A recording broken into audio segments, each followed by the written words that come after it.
Assalamualaikum warahmatullahi wabarakatuh. Salam Swastiastu, Namo Buddhaya, salam kebajikan.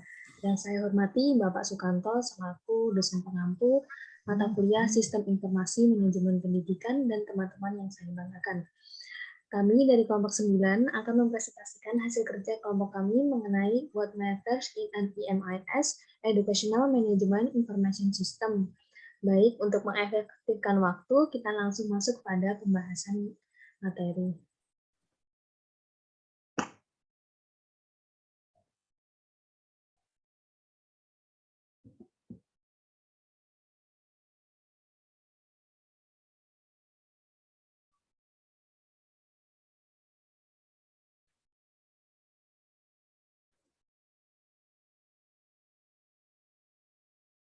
Nah, baik, kita langsung masuk ke materi teman-teman, yaitu What Matters in an EMIS atau Educational Management Information System. Oke, pendahuluan. Nah, identitas pembicara. Yang pertama ada saya sendiri, nama saya Prihartini. Cita-cita saya menjadi staf Kemendikbud atau staf di kantor Dinas Pendidikan. Hobi saya mendengarkan musik dan bermain badminton.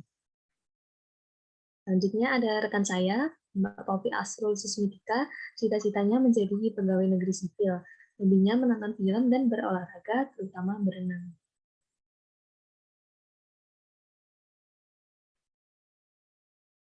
Baik, kita langsung masuk ke isi atau pembahasan. Yang pertama kita ada alur peta konsep bahasan yang akan kita paparkan pada hari ini.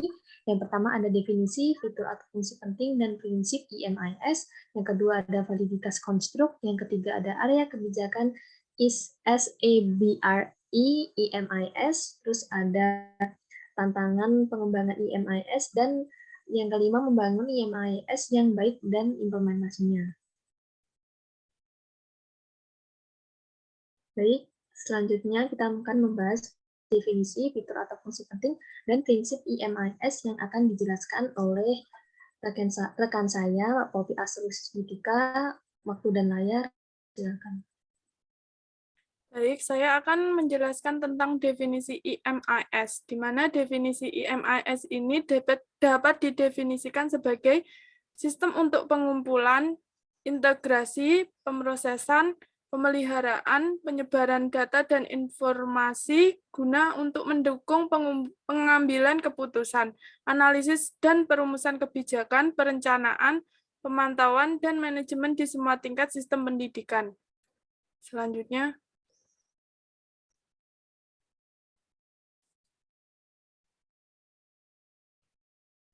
lalu yang selanjutnya terdapat fitur atau fungsi penting EMIS, di mana yang pertama yaitu komunikasi yang lebih baik dengan orang tua. EMIS dapat menyederhanakan proses komunikasi dengan orang tua untuk anggota fakultas dan administrator. Lalu yang kedua terdapat komunikasi yang lebih baik dengan siswa, di mana komunikasi yang lebih baik dengan siswa ini sama juga berlaku untuk siswa yang dapat dihubungi secara individu atau manual menggunakan EMIS. Hal ini juga sangat berguna ketika pengumuman kritis waktu perlu dibuat seperti perubahan pada penjadwalan kelas atau pengingat tentang tenggat waktu yang penting. Yang ketiga yaitu manajemen penagihan biaya. Pengelolaan manajemen penagihan biaya yaitu peringatan otomatis yang dapat dibuat untuk memberi tahu administrator dan manajer akun tentang pembayaran yang terlambat atau terlewatkan. Yang selanjutnya manajemen pertanyaan dan penerimaan. Pertanyaan dan penerimaan paling umum tentang penerimaan dapat dijawab menggunakan solusi EMIS otomatis membebaskan sumber daya yang tak ternilai untuk dialokasikan di tempat lain. Selain itu, sebagian besar proses penerimaan awal juga dapat diotomatisasi sebagai halnya melacak data kunci tentang siswa yang diterima dan pola aplikasi. Lalu yang kelima, terdapat manajemen ujian. Manajemen ujian yaitu alat penjadwalan dan komunikasi yang disediakan oleh EMIS yang efektif dapat berguna untuk merencanakan, menjadwalkan, dan berbagi informasi penting tentang ujian. Yang selanjutnya, dashboard informasi siswa, di mana di mana fasilitas ini memberikan anggota fakultas dan orang tua dengan akses cepat dan mudah ke semua informasi penting tentang kegiatan akademik siswa. Yang ketujuh, manajemen kehadiran. Manajemen kehadiran ini pelacakan dan manajemen kehadiran secara keseluruhan hampir sepenuhnya otomatis dengan integrasi IMIS. Anggota fakultas dan administrator tidak lagi perlu melacak kehadiran secara manual, tetapi cukup berkonsultasi dengan laporan yang dibuat secara otomatis dan menanggapi peringatan di mana masalah terdeteksi.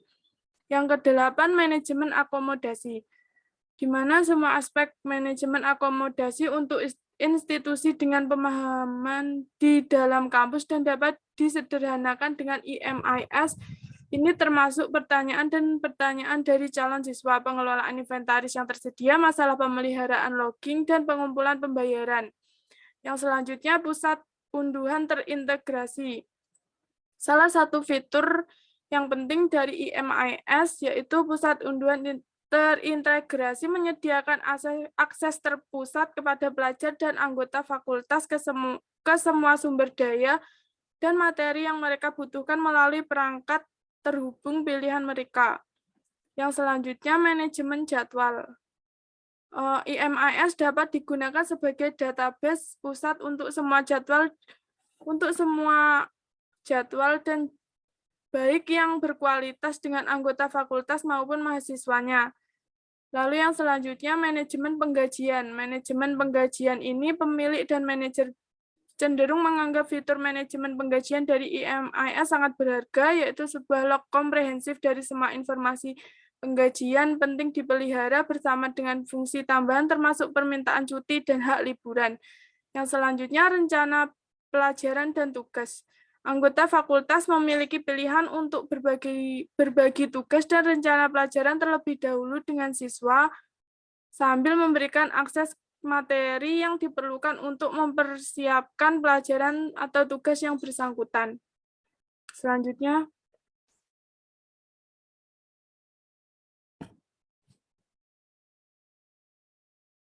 prinsip-prinsip IMIS. Prinsip IMIS yang pertama yaitu prinsip keberlanjutan, di mana penggunaan sistem informasi manajemen pendidikan dapat dibatasi karena ketidakcocokan dengan sistem yang ada, penyesuaian sistem baru, kapasitas staf dalam manajemen informasi pendidikan, sumber daya keuangan yang terbatas, atau komitmen pemerintah yang terbatas. Selain itu, jika ada data yang tidak digunakan untuk pengambilan keputusan karena tidak diperlukan atau tidak relevan, hal ini berdampak negatif terhadap keberlanjutan sistem. Akibatnya, informasi di dalam negara tidak dapat dilanjutkan. Sistem informasi manajemen pendidikan telah muncul sebagai landasan penting untuk pengambilan keputusan, akuntabilitas, dan pencapaian pembelajaran yang efektif dan efisien di seluruh sistem pendidikan dan pada setiap tahap pembelajaran dari pendidikan anak usia dini hingga tenaga kerja. Lalu yang kedua, terdapat prinsip akuntabilitas. Para pengambil keputusan perlu mengandalkan data yang berkualitas. Akuntabilitas meningkat ketika para pengambil keputusan ini menggunakan data tersebut untuk memperbaiki sistem pendidikan. Akuntabilitas dianggap sebagai elemen penting dalam penyampaian layanan yang mempengaruhi insentif baik bagi penyedia maupun penerima informasi. Akses bersama ke statistik pendidikan merupakan pengungkit penting untuk akuntabilitas. Informasi yang dipublikasikan tentang kinerja pendidikan adalah satu-satunya alat pemerintah pusat untuk menginformasikan kepada masyarakat tentang kinerja sektor pendidikan. Akuntabilitas ditingkatkan ketika statistik pendidikan yang akurat dan yang andal tersedia. Hal ini membuktikan bahwa pembuat keputusan dan kebijakan lebih mengandalkan data daripada opini. Lalu yang ketiga yaitu terdapat prinsip efisiensi. sistem informasi pendidikan yang efisien diperlukan untuk mendukung manajemen pendidikan secara keseluruhan dan mengetahui efisiensi melakukan pekerjaan yang baik. Efisiensi berarti pemeliharaan statistik dan catatan pendidikan yang efektif, sehingga pengambil keputusan dapat merencanakan secara efektif. Dalam konteks ini, istilah efisiensi mengacu pada efisiensi internal dan eksternal. Eksternal mengacu pada efisiensi sistem informasi sehubungan dengan sistem pendidikan secara keseluruhan. Tuntutan efisiensi disorot dalam rencana pemerintah pusat dan daerah untuk pendidikan. Dua masalah berhubungan dengan kedua jenis efisiensi, yaitu biaya dan sarana teknologi. Pengambilan keputusan berdasarkan data dapat menghasilkan pengeluaran yang lebih efisien. Salah satu motivasi bagi pemerintah untuk membuat sistem informasi manajemen pendidikan untuk meningkatkan efisiensi internal sistem pendidikan, yaitu dengan mengatasi masalah redundasi atau peningkatan penargetan sumber daya yang biasanya memerlukan tingkat akurasi dan presisi data yang lebih tinggi. Selanjutnya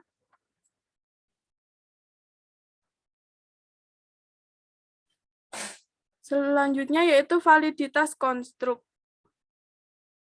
Validitas konstruk merupakan alat-alat IMIS. Yang pertama yaitu ISO 9000.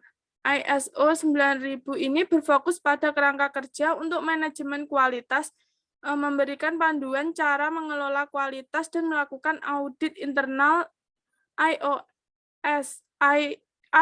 ISO 9000 mengambil pendekatan faktual untuk pengambilan keputusan berdasarkan analisis data.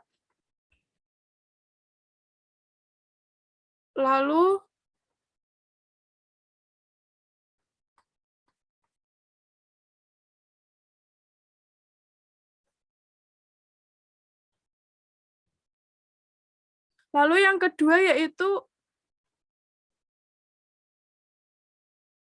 EDHUIF, yaitu instrumen komprehensif yang digunakan untuk mengukur kualitas data pendidikan.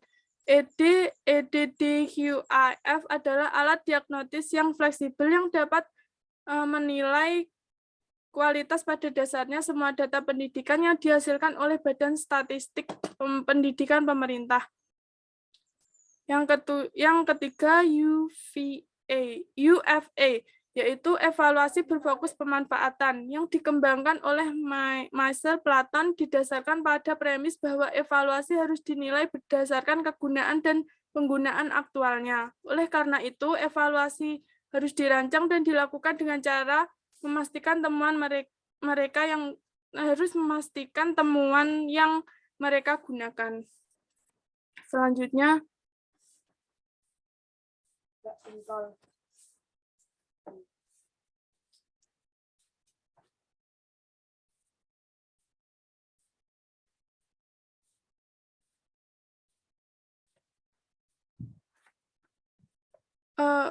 mohon maaf belum kelihatan.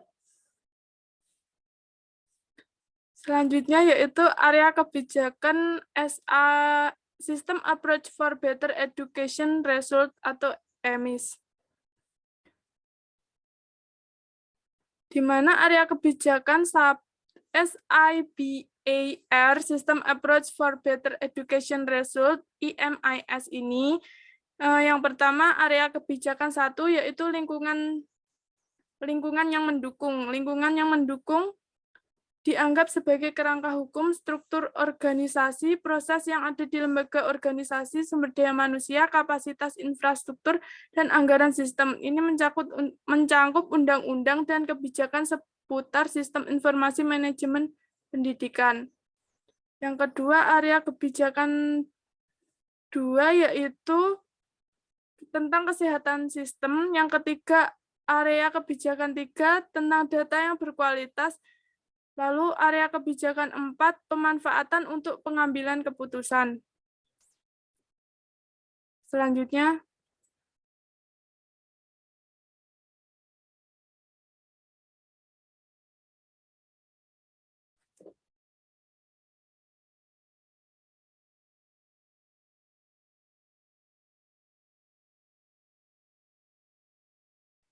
Lalu yang selanjutnya, tuas 1 kerangka hukum.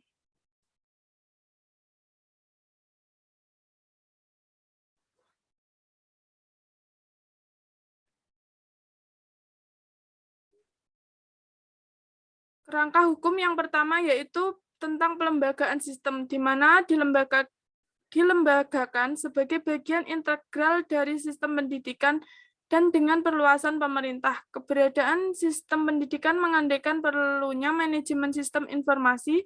Pelembagaan hukum mengkodifikasi kegiatannya sistem informasi manajemen pendidikan. Yang kedua, kerangka hukum tanggung jawab untuk mengumpulkan, mengolah, dan menyebarkan statistik pendidikan secara jelas dilimpahkan kepada suatu lembaga atau badan. Yang ketiga, kerangka dinamis bersifat dinamis dan elastis sehingga dapat beradaptasi dengan kemajuan teknologi. Yang keempat, pasokan data. Kerangka hukum mengamanatkan bahwa sekolah berpartisipasi dalam sistem informasi pendidikan dengan menyediakan data pendidikan. Yang selanjutnya, data lengkap dan data berkualitas, yaitu persyaratan data yang komprehensif dan berkualitas secara jelas ditentukan dalam kerangka hukum untuk sistem informasi pendidikan. Yang selanjutnya, pembagian dan koordinasi data. Terdapat kerangka hukum yang memungkinkan pembagian dan koordinasi data di mana sistem informasi pendidikan ditempatkan dan lembaga yang memerlukan data, misalnya universitas. Pemanfaatan kerangka hukum menekankan keputusan berbasis data untuk pembuatan kebijakan pendidikan. Yang selanjutnya, anggaran sistem pendidikan termasuk item baris untuk anggaran sistem informasi pendidikan. Keberadaan anggaran untuk sistem informasi pendidikan diamanatkan oleh kerangka hukum. Lalu yang terakhir, kerahasiaan. Kerangka hukum menjamin bahwa data pribadi responden atau pengelola sistem informasi pendidikan dijaga kerahasiaannya dan digunakan untuk tujuan statistik saja. Selanjutnya,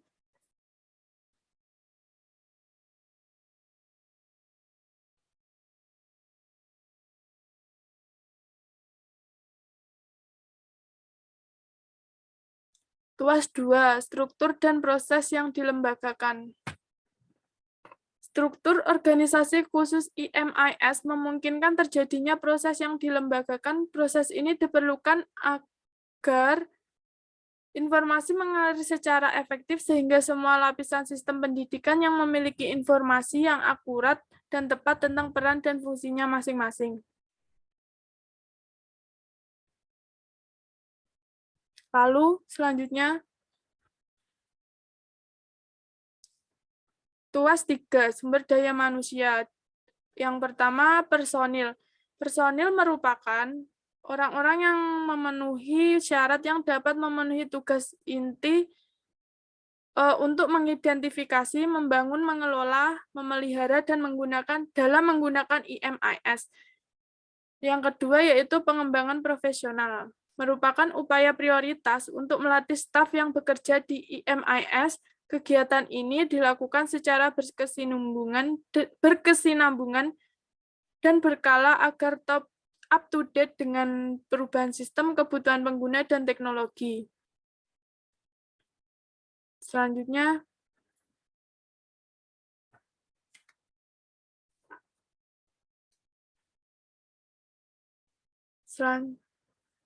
yang selanjutnya yaitu tuas 4, kapasitas infrastruktur. IMIS memiliki infrastruktur yang terdefinisi dengan baik yang memungkinkan melakukan fungsi pengumpulan, pengelolaan, dan penyebaran data secara integral. Sementara kurangnya infrastruktur dapat membatasi keberlanjutan dan efisiensi sistem. Yang pertama yaitu tentang pengumpulan data. Pengumpulan data dari sekolah dilakukan melalui sensus, database, manajemen, dan dokumen manajerial. Dalam poin ini harus diperhatikan juga tentang ketersediaan alat untuk mengumpulkan data seperti sarana teknologinya. Yang kedua yaitu basis data. Basis data IMIS ada di bawah payung gudang data yang menggunakan perangkat keras dan perangkat lunak untuk mengumpulkan, mengelola, dan menyebarkan data. Basis data ini disimpan di server data. Lalu yang selanjutnya, sistem manajemen data. Sistem manajemen data ini merupakan sebuah sistem di dalam IMIS yang berfungsi untuk mengelola data yang dikumpulkan dan memprosesnya menjadi laporan. Sistem manajemen data ada sebagai lapisan dari server data. Yang selanjutnya, sarana penyebaran data. Dalam poin ini harus diperhatikan tentang ketersediaan alat penyebaran data dan alat tersebut dipelihara oleh lembaga yang memproduksi statistik pendidikan. Penyebaran data dapat dilakukan melalui internet, media massa, buku tahunan statistik pendidikan, dan database elektronik. Selanjutnya,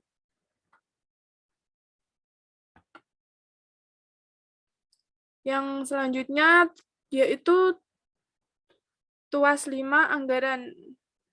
Anggaran EMIS bersifat komprehensif untuk memastikan kelangsungan operasi, keberlanjutan sistem, dan efisiensi. Yang pertama, pengembangan personil yang profesional, berisi tentang anggaran khusus untuk merekrutan personil yang diperlukan dan pengembangan staf profesional. Yang kedua, pemeliharaan mencakup anggaran untuk pemeliharaan dan biaya keberlanjutan sistem, seperti biaya perpanjangan lisensi IT. Yang selanjutnya, pelaporan, berisi biaya khusus untuk pelaporan seperti publikasi laporan dan pembuatan serta pemeliharaan situs web dan basis data yang dapat diakses secara online. Yang selanjutnya, infrastruktur fisik, berisi anggaran khusus untuk 4 komponen infrastruktur EMIS, yaitu perangkat keras, perangkat lunak, dukungan teknis, dan ruang. Selanjutnya, penggunaan sumber data yang efisien. Dalam memastikan sumber daya yang digunakan secara efisien, terdapat proses dan prosedur untuk memonitornya. Seperti pelaksanaan proses audit. Audit dilakukan untuk menghilangkan pemborosan dalam sistem dan mengupayakan agar anggaran bisa dialokasikan kembali jika diperlukan apabila terbukti dana digunakan secara tidak efisien. Selanjutnya,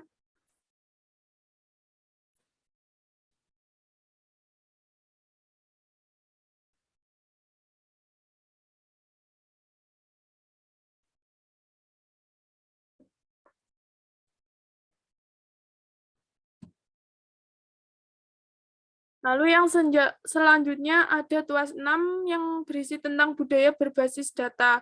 Budaya berbasis data memprioritaskan data sebagai elemen fundamental dari operasi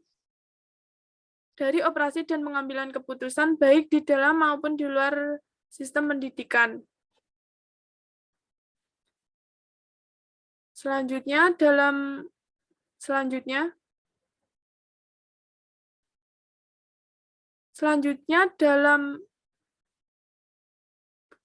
tuas 6 budaya.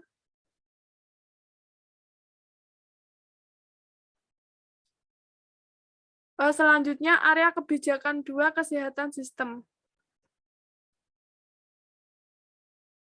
Mohon maaf.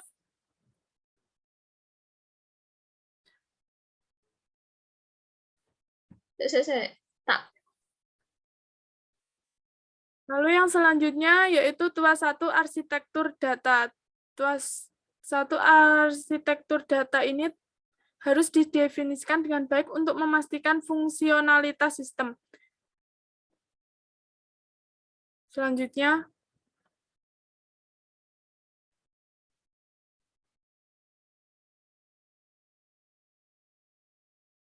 tuas 2.2 cangkupan data. Data dalam EMIS itu komprehensif, berisi data pribadi, dan mencakup jenis utama data pendidikan termasuk administrasi, keuangan, sumber daya manusia, serta hasil pembelajaran. Yang pertama, data administrasi, di mana misalnya tingkat pendaftaran, tingkat putus sekolah, rasio, dan lain-lain. Yang kedua, data keuangan, misalnya pengeluaran anggaran, biaya sekolah. Yang data sumber daya manusia yaitu tentang gaji untuk staf pengajar dan non-pengajar. Yang selanjutnya data hasil belajar berisi tentang nilai, ujian nasional, penilaian kelas.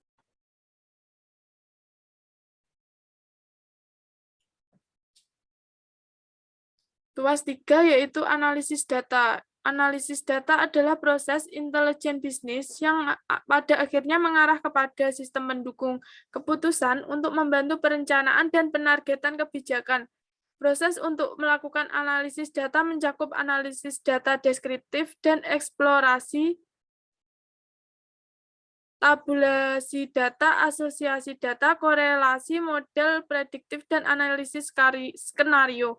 Output dari analisis data ini dapat berupa tabel dan grafik dasar hingga laporan yang dihasilkan dapat lebih kompleks. Selanjutnya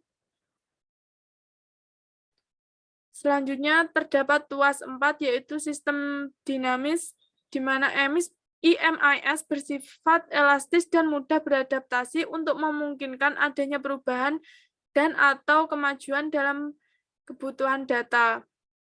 Yang pertama, mempertahankan langkah-langkah jaminan kualitas, di mana sistem harus mengikuti dan menerapkan pendekatan manajemen jaminan kualitas yang diterima secara internasional untuk menjaga kualitas, dilakukan review internal dan eksternal. Yang kedua, persyaratan dan pertimbangan data. Dalam poin ini, terdapat mekanisme untuk menangani persyaratan yang data baru yang muncul. Selain itu, juga terdapat proses untuk menangani pertimbangan kualitas dalam merencanakan proses IMIS. Selanjutnya, kemampuan beradaptasi sistem terhadap perubahan atau kemajuan sistem pendidikan, di mana perubahan atau kemajuan ini mencakup pengaturan baru di sekolah, fungsionalitas tambahan, dan teknologi baru. Hal ini dimaksudkan agar jika metode pengumpulan data berubah, ketika misalnya karena adanya teknologi baru, data tersebut masih dapat disimpan dalam sistem yang ada.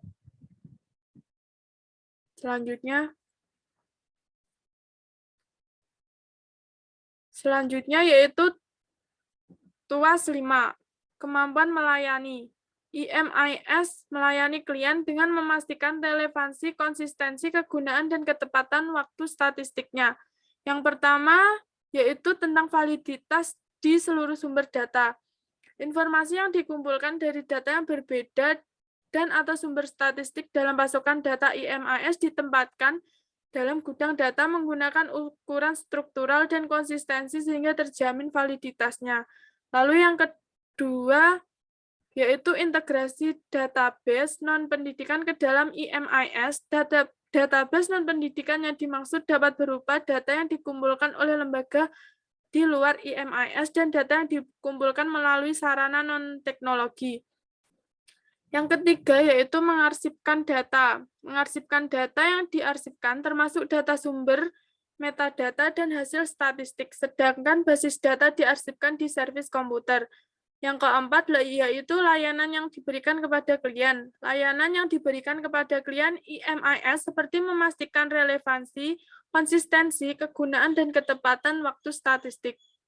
Selanjutnya akan disampaikan oleh rekan saya. Baik, kita masuk pada pembahasan selanjutnya, yakni mengenai area kebijakan 3, data yang berkualitas. Yang tuas pertama ada tuas kesehatan metodologis. Poin-poin yang harus kita perhatikan dalam tuas ini yang pertama adalah konsep dan definisi. Bidang data, catatan, konsep, indikator, dan metadata itu didefinisikan dan didokumentasikan dalam operasi resmi manual sesuai dengan kumpulan data nasional lainnya dan disahkan oleh badan resmi di pemerintahan. Terus poin yang kedua ada klasifikasi sistem pendidikan yang ditetapkan seperti tingkat pendidikan dan jenis sekolah, antara mengajar dan tidak mengajar, dan sebagainya. Klasifikasi pengeluaran pendidikan didasarkan pada pedoman teknis UWIS serta sistem akun nasional dari PBB. Poin 3 yaitu cakupan. Cakupan data IMIS itu lebih luas dan tidak terbatas pada sejumlah indikator kecil seperti pengukuran, pendaftaran, ukuran kelas, dan sebagainya.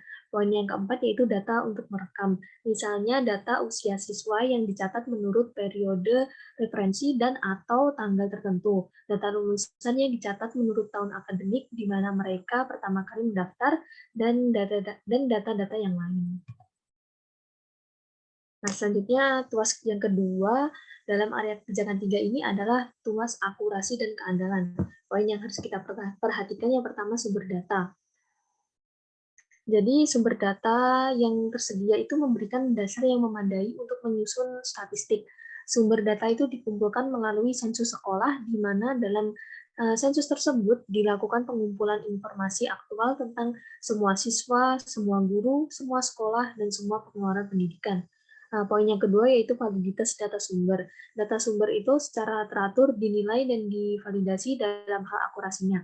Langkah-langkah yang terdefinisi dengan baik itu distandarisasi dan diimplementasikan secara sistematis untuk memvalidasi sumber data.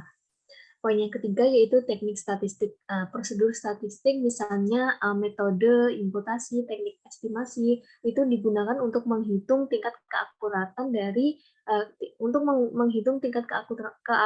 dan indikator turunan. Proyeksi termasuk proyeksi penduduk dihitung menurut prosedur metodologis yang baik, sifat data yang hilang itu dijelaskan, dan masalah dalam pengumpulan data itu ditangani. Selanjutnya yaitu tuas 3 integritas. Informasi yang terkandung dalam IMIS itu dipandu oleh prinsip-prinsip integritas. Isu integritas ini dalam data dan statistik pendidikan itu sangat penting untuk kesejahteraan internal Badan Statistik Pendidikan. Ini juga memiliki dampak politik yang kuat karena kepercayaan pada integritas data itu sangat penting untuk menjaga kepercayaan masyarakat umum dan mencapai akuntabilitas politik dalam pendidikan. Nah, jika publik itu merasa bahwa data pendidikan dikompromikan oleh politik dan karena itu menyebabkan tidak kredibel, dukungan untuk reformasi pendidikan atau untuk pendidikan publik itu secara umum kemungkinan akan semakin menurun.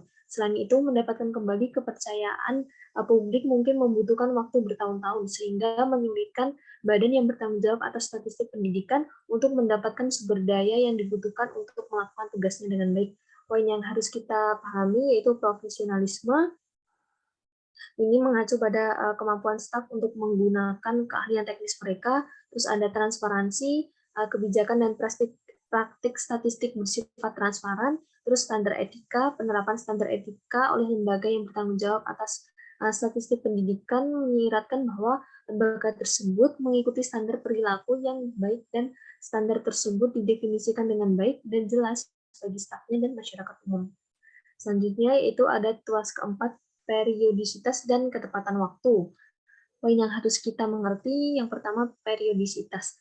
Periodisitas ini bermaksud bahwa produksi laporan dan output lain dari gudang data itu terjadi sesuai dengan siklus dalam sistem pendidikan yang menyangkut keputusan seperti akreditasi, kepegawaian, kurikulum, dan kenaikan kelas. Terus ada ketepatan waktu. Statistik akhir, termasuk statistik keuangan, itu disebarluaskan secara tepat waktu.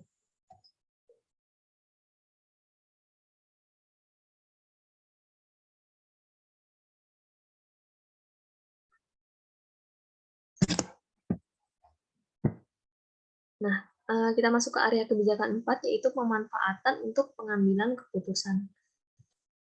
Ya, tuas pertama yang harus kita tahu yaitu tuas keterbukaan. Nah, jadi IMIS itu terbuka untuk pemangku kepentingan pendidikan dalam hal kesadaran dan kapasitas mereka untuk memanfaatkan sistem. Nah, poin yang harus kita mengerti yang pertama ada stakeholder IMIS. Nah, stakeholder ini tuh diidentifikasi dan menggunakan sistem sesuai dengan kerangka hukum. Stakeholder yang berbeda mungkin memiliki kebutuhan yang berbeda pula.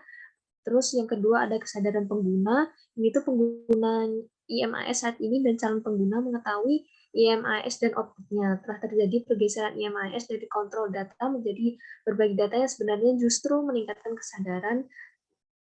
Terus yang ke poin selanjutnya ada kapasitas pengguna, membangun kapasitas stakeholder untuk menggunakan statistik yang dihasilkan oleh IMIS sangat penting untuk akuntabilitas yang lebih baik dan dukungan pengambilan keputusan.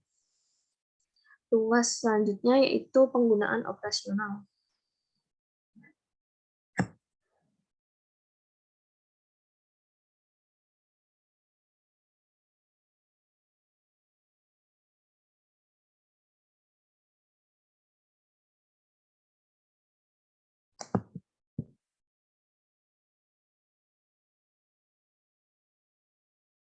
Nah, penggunaan operasional. Yang pertama, pemanfaatan untuk evaluasi. Data yang dihasilkan oleh IMIS itu digunakan untuk menilai sistem pendidikan. Evaluasi merupakan proses penting untuk membangun dan memelihara sistem pendidikan yang berkualitas. Terus yang kedua ada pemanfaatan untuk pemerintahan. Data yang dihasilkan oleh IMIS itu digunakan oleh pemerintah untuk membuat keputusan yang berbasis bukti. Terus ada pemanfaatan untuk sekolah. Sekolah dan klien itu menggunakan IMIS untuk mendapatkan statistik kinerja akademik dan keuangan sekolah. Selain itu, sekolah dapat mengalokasikan sumber daya dan merencanakan kebutuhan spesifiknya dengan lebih baik. Selanjutnya ada pemanfaatan untuk klien. Data yang dihasilkan oleh IMIS itu digunakan oleh klien termasuk orang tua, komunitas, dan aktor lainnya. Yang ketiga ada tuas aksesibilitas. Nah, bagian ini tuh membahas bagaimana statistik pendidikan itu disajikan. Poin pertama yaitu data harus dapat dimengerti. Statistik itu disajikan dengan cara yang jelas dan dapat dipahami, dan bentuk-bentuk penyebarannya itu memadai bagi penggunanya.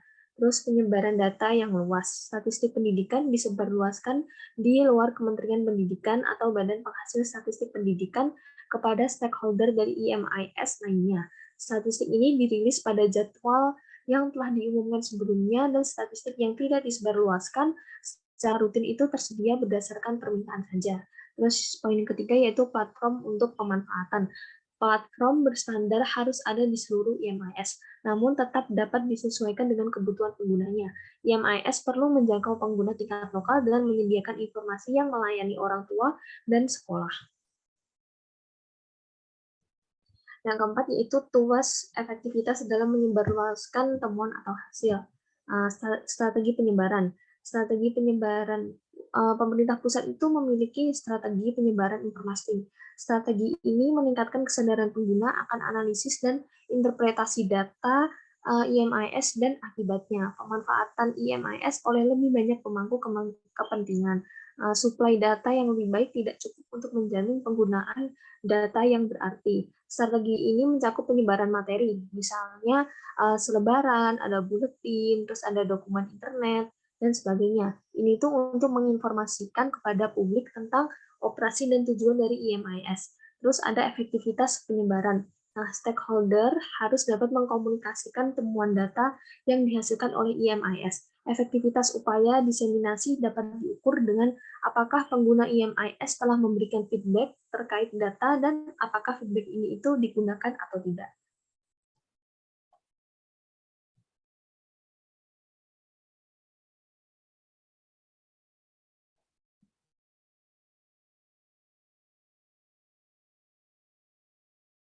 Nah, selanjutnya kita akan membahas tantangan pengembangan dari IMIS.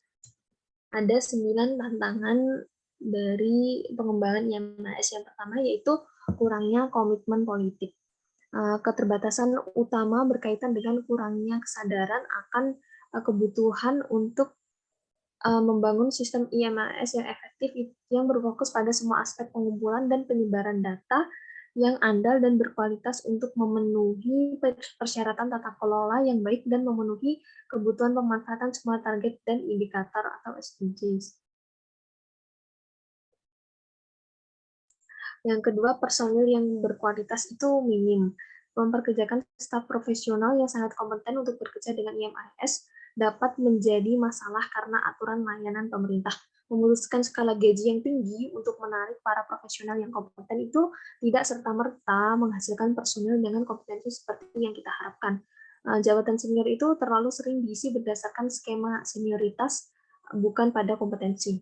Terus ada kebingungan dalam peran dan tanggung jawab. Tantangan lainnya yakni duplikasi data dan banyaknya produsen data di sektor pendidikan yang tidak dibarengi dengan koordinasi yang baik.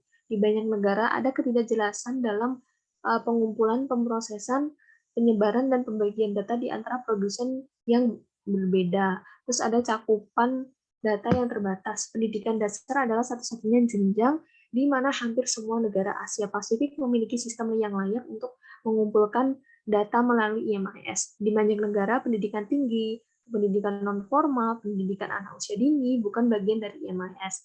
Nah, kurangnya sistem pengumpulan data holistik di subsektor pendidikan dan tantangan di beberapa fase siklus produksi data menghambat negara untuk menghasilkan indikator yang diperlukan. Selanjutnya yaitu tidak ada budaya berbagi data dan kerjasama. Meskipun banyak jenis data dan indikator yang dikumpulkan oleh departemen dan kementerian yang berbeda, ditemukan bahwa informasi tersebut tidak dibagikan atau aksesnya itu diblokir. Selanjutnya yang keenam yaitu kurangnya sumber daya. Karena keterbatasan anggaran, negara itu mungkin memprioritaskan bidang sumber daya yang langka seperti pelatihan guru dan alokasi langsung ke fasilitas di lembaga pendidikan. Jadi sulit untuk menemukan sumber daya yang memadai. Terus inefisiensi dalam pengumpulan, pemrosesan, dan penyebaran data. Pengumpulan, pemrosesan, dan penyebaran data itu masih sangat tidak efisien di banyak negara. Banyak negara masih menggunakan metode pengumpulan data berbasis kertas atau manual, dan proses verifikasi serta validasi yang manual pula. Terus yang ke-8 ada kurangnya kapasitas dalam analisis dan penggunaan data. Nah, meskipun data dikumpulkan melalui IMIS, banyak data yang tidak dianalisis atau digunakan untuk perencanaan, pengelolaan, dan pemantauan karena kurangnya kapasitas staf yang ditugaskan untuk menganalisis dan menggunakan data dengan benar. Yang terakhir ada seringnya pergantian staf. Di banyak negara, staf IMIS itu tergolong langka dan pergantian staf yang tinggi itu dapat berdampak negatif pada memori institusi. Ini berarti bahwa setiap kali seseorang anggota staf IMIS itu pergi, pengetahuan dan keterampilan yang diperoleh itu kan pasti ikut pergi bersama dengan orang yang pergi tadi. Kondisi tersebut menimbulkan masalah tambahan, yaitu berkaitan dengan rekrutan baru yang perlu dilatih lagi, dan ini membutuhkan pelatih dengan pengetahuan dan keterampilan IMIS yang memadai. Tentunya yaitu membangun IMIS yang baik. Yang pertama, caranya itu adalah dengan menilai dan mengevaluasi kualitas IMIS. Nah, IMIS itu harus dipahami sebagai sistem yang dinamis, berubah dan berkembang yang perlu disesuaikan ketika tuntutan baru atas informasi itu dibutuhkan. Ada beberapa metode untuk penilaian kualitas IMIS yang rutin dilakukan oleh mitra pembangunan internasional untuk membantu menilai kualitas sistem IMIS dan membantu rekomendasi untuk pengembangan lebih lanjut. Seperti yang tadi dijelaskan oleh rekan saya, ada validitas konstruk atau alat-alat yang dapat digunakan untuk mengevaluasi IMIS seperti like Data Quality Assessment Framework yang dikembangkan oleh UNESCO. Terus ada juga IMIS System Approach for Better Education atau SABER yang tadi sempat saya bahas juga. Terus yang kedua yaitu memperhatikan faktor yang mempengaruhi kualitas data IMIS. Banyak faktor yang mempengaruhi kualitas data pendidikan. Beberapa faktor ini berkaitan langsung dengan IMIS seperti prosedur verifikasi, terus formulir, alat pengambilan data, serta kapasitas staf. Faktor lain yang mempengaruhi kualitas data itu seringkali lebih sulit diukur, seperti tata kelola atau persepsi tentang data dan sikap. Selanjutnya, membangun kerangka kerja legislatif dan kebijakan. Untuk tugas reformasi IMIS dalam persiapannya untuk memenuhi persyaratan pemantauan kemajuan menuju pencapaian SDG poin keempat, langkah-langkah legislatif dan kebijakan itu mungkin diperlukan untuk memfasilitasi pembenahan tersebut. Tujuan kegiatan ini adalah agar kerangka hukum yang ada itu mendukung IMIS dengan sepenuhnya. Yang keempat yaitu merampingkan struktur organisasi. Struktur organisasi itu harus dirancang sedemikian rupa sehingga memberikan peran dan tanggung jawab yang jelas untuk memperoleh dan melaporkan indikator SDG poin keempat. Sebuah organisasi yang efisien bertanggung jawab untuk memastikan pemerataan sumber daya berdasarkan penilaian kinerja pendidikan oleh berbagai unit pelaksanaan program. Dan yang terakhir adalah merencanakan pengembangan IMIS. Rencana itu biasanya memiliki unsur-unsur berikut seperti komponen pengembangan sistem, terus ada komponen pengembangan kapasitas, komponen infrastruktur, ada juga peningkatan anggaran operasional, dan persyaratan lain misalnya keterampilan staf yang dihasilkan dari perbaikan sistem. Nah, rencana tersebut membantu mengartikulasikan visi untuk IMIS, menentukan biaya, dan mengidentifikasi jalan menuju pengembangan IMIS. Pengembangan strategis dan rencana operasional IMIS dapat membantu memandu dan mengarahkan kemitraan. Selanjutnya yaitu implementasi dari IMIS. Implementasi IMIS itu terdapat kita contohkan dalam aplikasi IMIS 4.0 dari Kementerian Agama.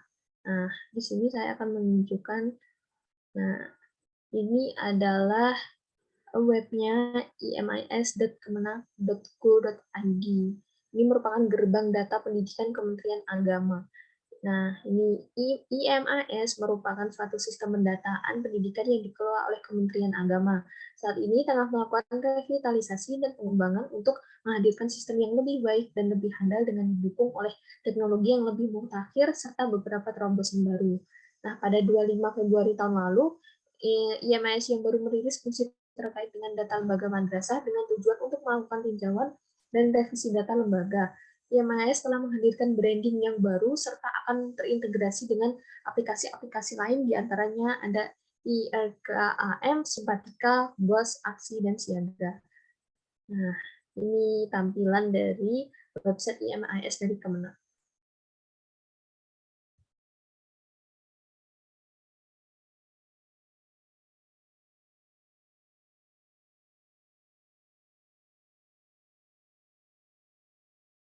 Baik, selanjutnya kita masuk ke sesi terakhir, yaitu sesi penutup. Kesimpulan yang dapat kita ambil dari pembahasan pemaparan materi yang saya sampaikan dengan rekan saya tadi, yang pertama, IMAS itu merupakan sebuah sistem. IMAS, fitur dan fungsinya itu sangat penting untuk pendidikan.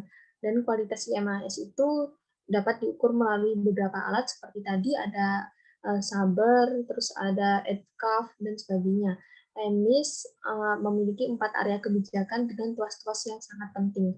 Terus yang terakhir, pengembangan IMAS itu harus direncanakan dengan baik sehingga dapat bermanfaat secara maksimal.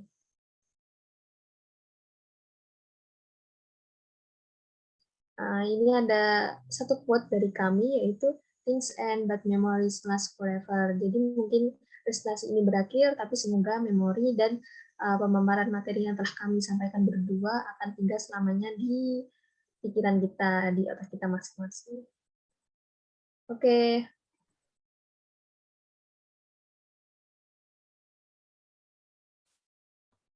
Mungkin sekian presentasi dari kelompok kami.